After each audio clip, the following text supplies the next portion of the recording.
Hey, Carla, are you there? I just wanted to let you know that I have some plans to go to eat with some friends tomorrow. So if you could come and pick me up around 11 to take me there, that would be lovely. Hello, Rhonda. Thank you for reaching out. I'm really sorry, but I'm going to be at work tomorrow. I don't think that I'll be able to make it over to your house by 11. Work? What do you mean, work? I thought that you worked from home. I don't see how needing to work tomorrow would keep you from coming to get me when you'll be at home all day anyway. I know, and I really am sorry, but something's come up and I'm just not going to be able to leave. Oh, come on. This will be really, really quick, I swear. You'll come pick me up at 11, and I promise that you'll be home before even noon. It will just take a second. I'm sorry, Rhonda, but I really don't think that it will. I know how much time it takes to go to your house and drive you around. So I think that tomorrow you'll have to find someone else to drive you, or else take an Uber or the bus or something. No, that is just unacceptable. You aren't allowed to deny me this, Carla. Besides, I already told my friends that my daughter-in-law would be joining us for lunch. But this is the first that I'm hearing about these plans, and now you're telling me that they're tomorrow?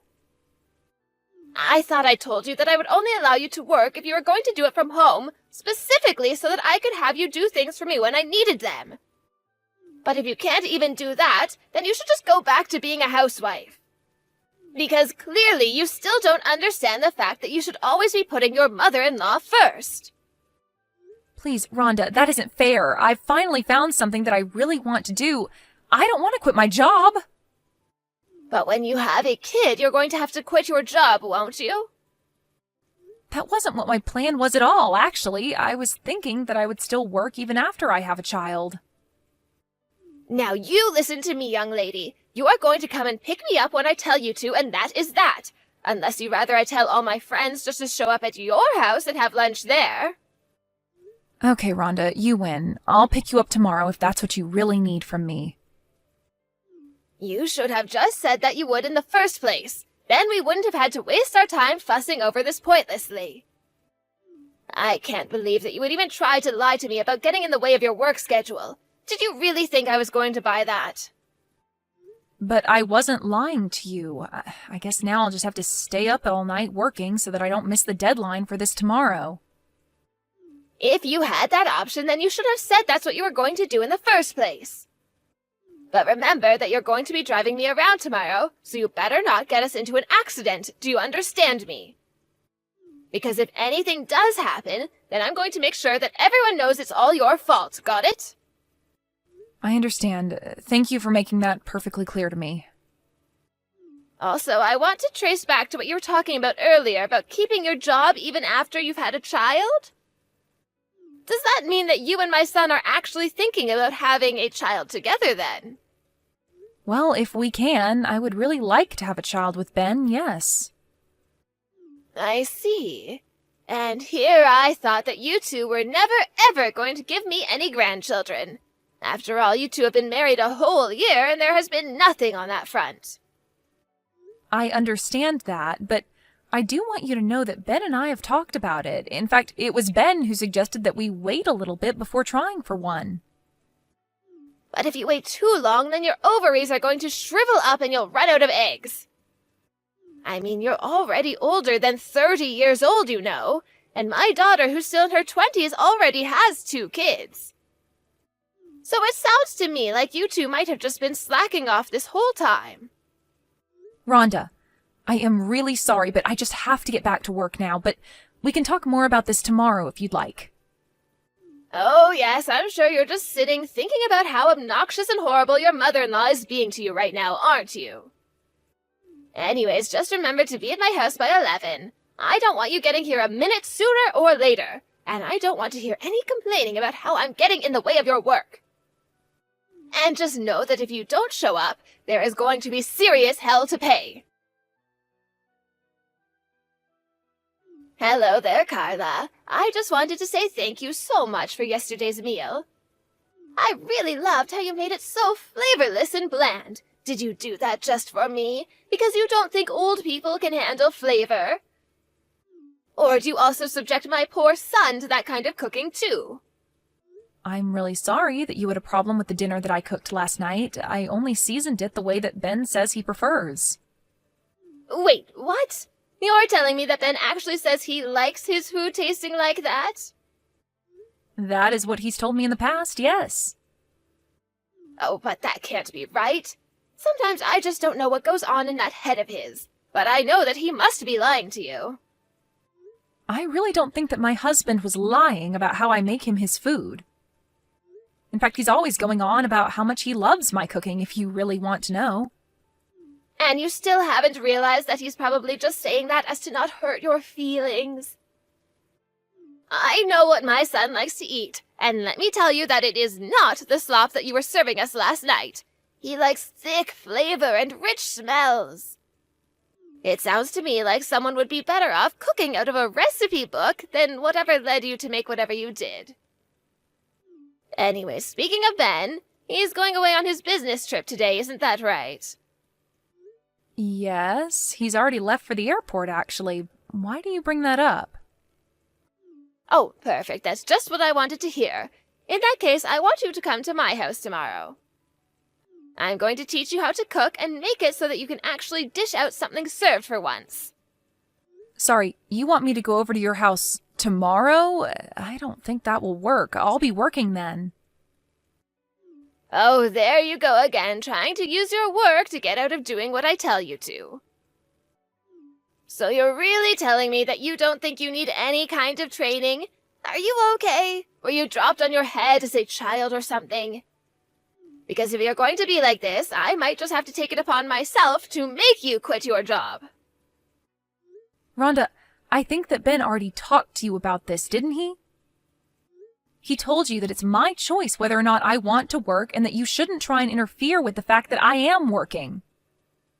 Now, this is something that Ben, not me, has said to you, right? So why haven't you stopped? Oh, so now you're telling me that I have to listen to whatever my sons tell me to do. I think you're forgetting who's really in charge here. That isn't what I meant, but I'm just trying to tell you that I'm not going to be quitting my job just because it's something you want me to do. How dare you say that? You're just going to ignore what your mother-in-law has to say to you? I'm not ignoring. I am very much listening to what you have to say. I'm just telling you that I'm not going to quit my job because you want me to. Now you listen here, young woman. I am your mother-in-law, and when I say jump, the only thing I should be hearing from you is how high. You really need to learn your place in this relationship. You're already on thin ice by not coming to live with me. How dare you take away my eldest son when he should be staying at home taking care of his mother in her advanced years? I'm really sorry to tell you this, Rhonda, but not living with you was actually Ben's idea. But he only reached that decision because of all the pressure that you were putting on him, weren't you? Well, you aren't going to control me like that, I can tell you that much. In fact, you should be trying to change his mind and telling him that you both should come and live with me. That's the least a daughter-in-law could do for her mother-in-law. Well, I'm sorry, but I just don't really see that happening, Rhonda. You really are just a terrible person, do you know that? Just the worst. I have no idea what my silly son was thinking when he decided it would be a good idea to marry you. Even his sister was smart enough to move in with her husband's family. And now she spends her days from sun-up to sundown being a loyal daughter-in-law to her in-laws. And I am sure that that is her way of trying to get along with her husband's family. I would really like it if we could find a way to get along too. Oh, please, of course you don't. If you really did, then you would just shut up and do as I tell you. But I know that your real goal is to keep turning my son against me until he wants nothing to do with me. But it's you and Ben who should end things. And just what do you mean by that? What do you think I mean by that? I mean that the two of you should get a divorce. After all, what's the point of being married if you're not even pregnant yet? As far as I'm concerned, that just makes you useless. And at least if the two of you did break up, then Ben might be able to find a decent wife for himself. Rhonda, I think that you're being unreasonable right now, and I really don't like you suggesting that Ben and I should get a divorce. In fact, that thought has never ever crossed either of our minds. Well, if you don't want my son to leave you, you better start pulling your weight around here. And you can start doing that by showing up to my house tomorrow. It's high time you learn what it means to be a good wife and daughter-in-law. And I don't want to hear any excuses about how you can't come because of your job.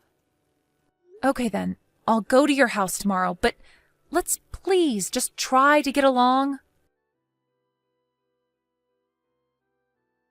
Oh, hey there, Kate. Sorry I wasn't able to take your calls. There was actually something that I was wanting to talk to you about as well, so maybe we should arrange a time we can both talk. Carla, I want to know what your deal is. How can you hurt my mom like that? My mom called me out to go and visit her at home, and she was bleeding from her head. She told me that you did that to her. What's the matter with you? I'm going to call the cops on you. I don't think that there's any need for you to go and do that. What are you talking about? You think I'm just going to let you get away with this? No, I'm not trying to get away with anything, and I'm not trying to run away. It's just that the police are already on their way over there, so tell your mom to get ready for that. And just what is that supposed to mean? Did you go to the cops or something? I did, actually. I filed a report against your mom, if you must know. Hold on a second. What are you even talking about right now, Carla? You hurt my mom and made her bleed, and yet you're the one trying to file a report against her? Or did you just turn yourself in? I don't get what's going on here. That much I already know, but the fact of the matter is that your mom was the one who hurt me when she pushed me down the stairs. Wait, what? I'm still confused. Now you're telling me that my mom fell down some stairs? But what about her bleeding head injuries? I don't know about that, but I was the one who fell down the stairs while she just stood there and watched. Carla, are you telling the truth about all of this? Of course I am. I don't have any kind of video evidence, if that's what you're after, but I do have an audio recording of it happening. I suppose that will have to serve as the proof that I have of what happened. You were recording the whole thing? But why? I'm still just confused here. I made a recording so that I would have proof of all the horrible things that your mom was saying to me. And it wasn't just this one time that she was doing this. She's been treating me horribly ever since I married your brother. I have talked about this with Ben, and it's getting to the point that we're thinking of just cutting communication off with your mom entirely. I don't believe it. Was my mom really bullying you? I really had no idea. Well, I'm very sorry that you had to find out like this. To be honest, it was something that I didn't want you to get dragged into. No, you don't have to apologize to me. I'm the one who should be sorry. I mean, I had no idea that this was going on this whole time. I appreciate you saying that, but you shouldn't feel guilty about this either, you know?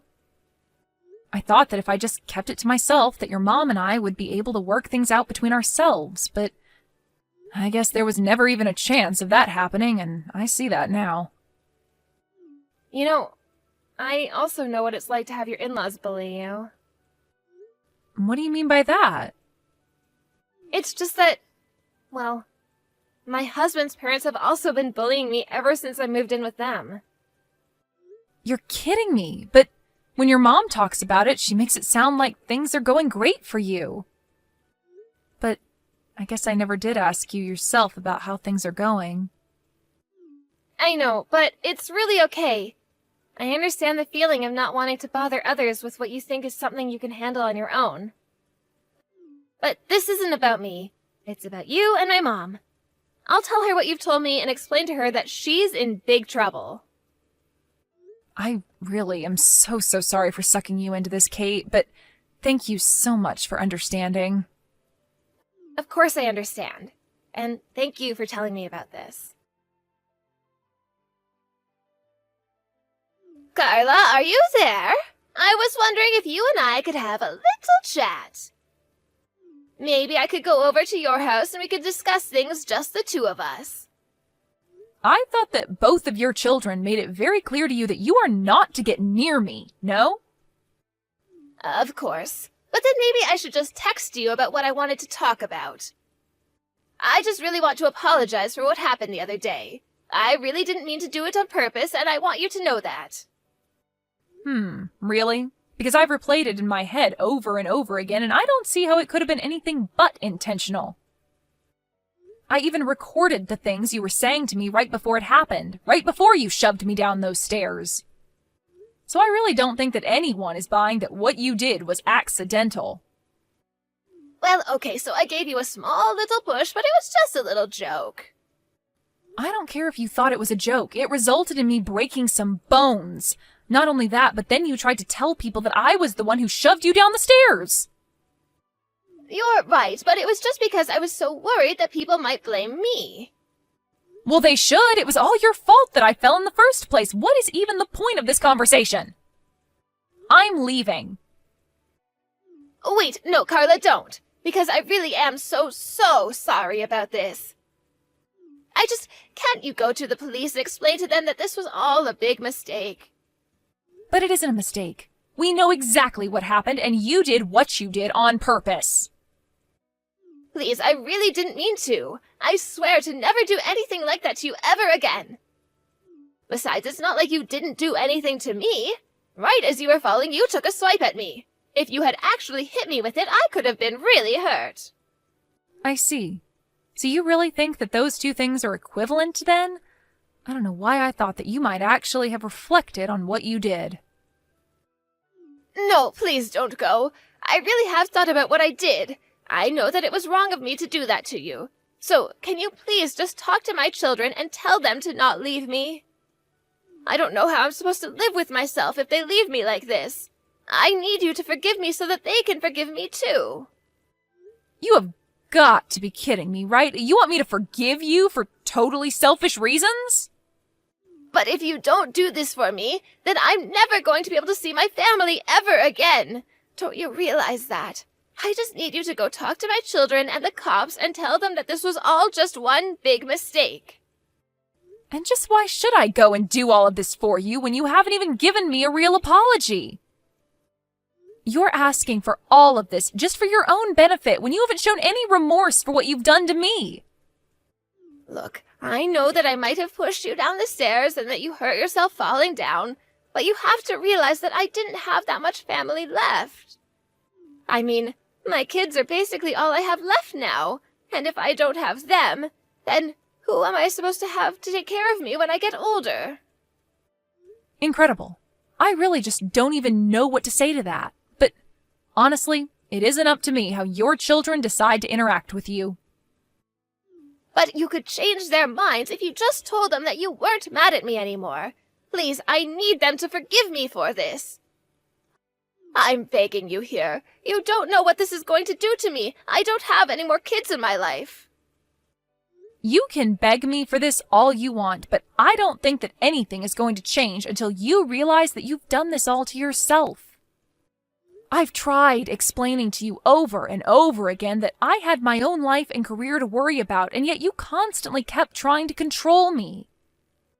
Then Ben went away for his business trip, and you tried to wedge yourself into my life even more than before. And all the while you were saying all kinds of terrible things to me. Did you think that I wasn't being patient with you? That I didn't have my own limits of what I would take from you? That you could just treat people like that without any consequences? I am so sorry, Carla. You have to believe me. I mean, you know that I never really wanted you and Ben to get divorced, right? I was just saying a bunch of stupid things. I just hoped that if I talked to you like that it might have pushed you to be a better wife. And that's why you had to push me down the stairs? How was that supposed to make me into a better wife, huh? I just wasn't thinking in that moment, and my arms just moved of their own, I swear. You have to forgive me. It was just an accident. I have already told you that I am not going to forgive you for what you did to me. But I'm your mother-in-law, your husband's mother. You can't just cut me out of your lives like that. For the last time, I am not the one making that decision. If you don't want your children to stop talking to you, then you need to go and talk to them. But as far as I'm concerned, you and I are not family. Please, don't say anything. I am so sorry for everything. I promise to never ever try to interfere in your life ever again. I won't even be mean to you, and I won't order you around like I did before. I'll do all of that if you just say that you'll forgive me. I really can't believe that you think that's what's going to solve all of this. An apology has no meaning if there's no intent behind it. I have to say that you are just not the person that I thought you were when we first met. I am nothing but disappointed in you. Carla, I'm so sorry. For everything. No, you're not. And that's the problem. But hopefully you've learned your lesson from this and can be a better mother-in-law in the future. Of course, it doesn't mean we'll ever let you back into our lives after what you've done. After that, Ben and I talked, and we finally settled on dropping the charges that I was going to press against his mother. Instead, we served her with the full bill for my injuries and made her sign on to a restraining order to keep her away from me. Although it was unlikely that the court would have sent a woman of her age to jail, our settlement was a good way to ensure that she would keep away from us. After that, I blocked her on every medium imaginable.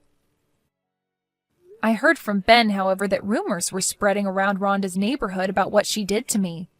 Apparently, Rhonda was so humiliated that she doesn't even leave the house anymore. Afraid of being known as the person who harmed her daughter-in-law and lost her family, Rhonda decided that she had to move away. Now, not even her children know where she is or what she might be doing these days. A few months later, I heard that Kate and her husband talked about what she was going through and that the two of them decided to move out of his parents' house. Ever since then, Kate has seemed much less stressed than before.